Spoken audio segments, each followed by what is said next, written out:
Ronald. അല്ല ഓട്ടോയൊക്കെ പിടിച്ചായിരുന്നു. ഞാൻ കരുതി അമ്മാവനായിരിക്കും. ഇല്ല, ഒരു 500 രൂപ ചില്ലറ എടുക്കാൻ കാണോ? 500 രൂപ ചില്ലറ. എനിക്കൊരു 100 തരാ. ഇത് വച്ചിട്ടൊരു 100 രൂപ.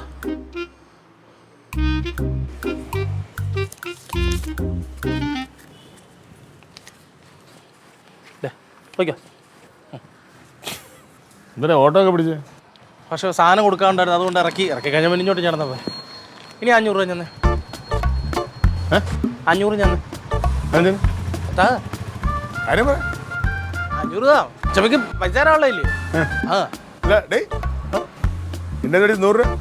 ഓട്ടോക്കാരന് കൊടുത്തു. എന്റെ പൈസ ഇവിടെ അതല്ലേ കൊടുത്തത്. നീ എന്റെ മേടിച്ച പൈസ കാണാ. അത് ഇതിനകത്തുണ്ടല്ലോ. അതെങ്കിലേ കറക്റ്റ് ആവുള്ളൂ. അത് തരാം. അത് എപ്പോ? ഒരു 100 രൂപ ഇവിടെ കൊടുത്തേക്കണേ. ഞാനോ? അതിന് നീ മേടിച്ച പൈസ ഞാൻ കൊടുക്കുന്നത് എന്തിനാ? അപ്പൊ ചേട്ടത്തിക്ക് എന്നെ ഒട്ടും വിശ്വാസമില്ലേ? ഇല്ല, അതറിയില്ല ഇതുവരെയായിട്ടും. ഈ കനകമച്ചമ്പി ഒരു വിശ്വാസമില്ലേ?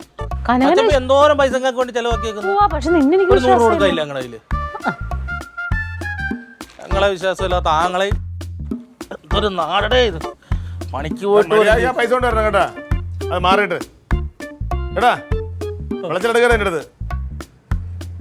അത് ഗോപി ഇല്ല, ഞാൻ കൊണ്ടുവരും. ചായ തിളപ്പിക്കട്ടെ.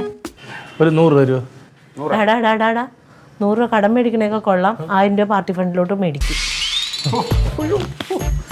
നിനക്ക് എന്ത് 100 എന്ത് അത്യാവശ്യം എന്തോന്നു? കനകമച്ചമ്പിക്ക് ചെറിയ കടം ചോദിച്ചാ മതി. അല്ല, ഞാൻ കടം മേടിച്ചു കൊടുക്കാണ്ട്. നീ എന്തിനാണ് കണ്ണി കണ്ടെടുത്ത് പോയി കടം മേടിക്കുന്നത്? എന്തിനാ അവൻ്റെ അടുത്ത് കടം മേടിക്കാൻ നിൽക്കുന്നത്? എന്നാ കൊടുത്ത് കൈയോടങ്ങ് തീർക്ക്. ഹലോ അതിന്റെ ആവശ്യമില്ല. ആ അക്കൗണ്ടിലോട്ട് ഇട്ടാ മറ്റേ അക്കൗണ്ടിൽ എത്തൂല. ഈ കൈ കൊണ്ട് ഞങ്ങൾ കൊടുത്തു. എന്തോന്ന് കൊട്ടാശം എന്തിനു വാങ്ങിച്ചത്? അത് ഓട്ടോ വന്നിറങ്ങിയപ്പോൾ ചില്ലറ ഇല്ലായിരുന്നു, അപ്പോൾ ചില്ലറ മേടിച്ചു കൊടുത്തു. അപ്പൊ ശരി. പിന്നെ നീ ഇവിടെ കാണുമല്ലോ. ഒരു കാര്യം പ്രത്യേകം ശ്രദ്ധിക്കണം.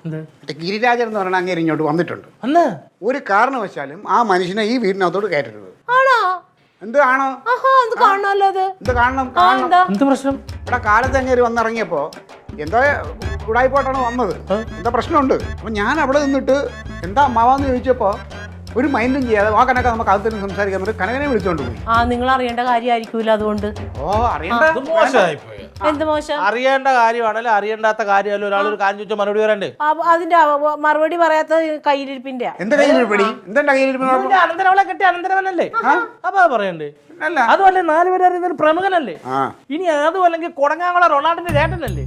ഇനി അതെല്ലാം അതും അല്ലെങ്കിൽ ഇങ്ങോരൊന്നും അല്ല. അതുകൊണ്ട് അവൻ പറഞ്ഞാൽ എന്തടി തെറ്റ്? എന്താണ് തെറ്റ്? എന്ത് അതല്ല ഇത് ഞാൻ പറഞ്ഞു. എനിക്ക് മാനസികമായിട്ട് എന്ത് വിഷമമുണ്ടായെന്ന് ഇവിടെ ആർക്കും അറിഞ്ഞൂടാ. നമ്മുടെ കുടുംബക്കാരെങ്ങനെ നമ്മളെ ചവിട്ടിത്താത്തി ഇവിടെ ഇട്ടേക്കാണല്ലോ. അച്ചമ്മി കരയാതെ അച്ചമ്മ, ഇതൊക്കെ എന്തെങ്കിലും റെഡിയാവും. ആര് കരയണം? ഞാൻ കരയണമെന്നില്ല. ഇപ്പൊ അങ്ങേര് കരഞ്ഞോണ്ടിറങ്ങും. അവൻ്റെ അടുത്ത് പോയിട്ട് ആ കാര്യം നടക്കൂല.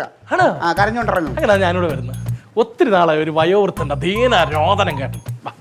2 പേരും ഇവിടെ തന്നെ കിടന്ന് ഈ ഞെരിഞ്ഞമർന്ന് ഇങ്ങനെ കിടക്കണ എന്താണെന്നറിയാമോ? 2ന്റെ മനസ്സ് കൊള്ളില്ല. നിങ്ങൾ 2 ഒരു കാലം. അതുകൊണ്ടല്ല ഈ കുടുംബത്തിൽ നിന്നെയൊക്കെ പോലുള്ള കുറെ ഇടുങ്ങിയ ചിന്താധികാരി, നെഗറ്റീവ് ചിന്താധികാരി ഉള്ളിടത്തോളം ഞങ്ങൾ നന്നാവൂല. 2 വിശാലമാര് പൊക്കോ. കിട്ടിയല്ലേ?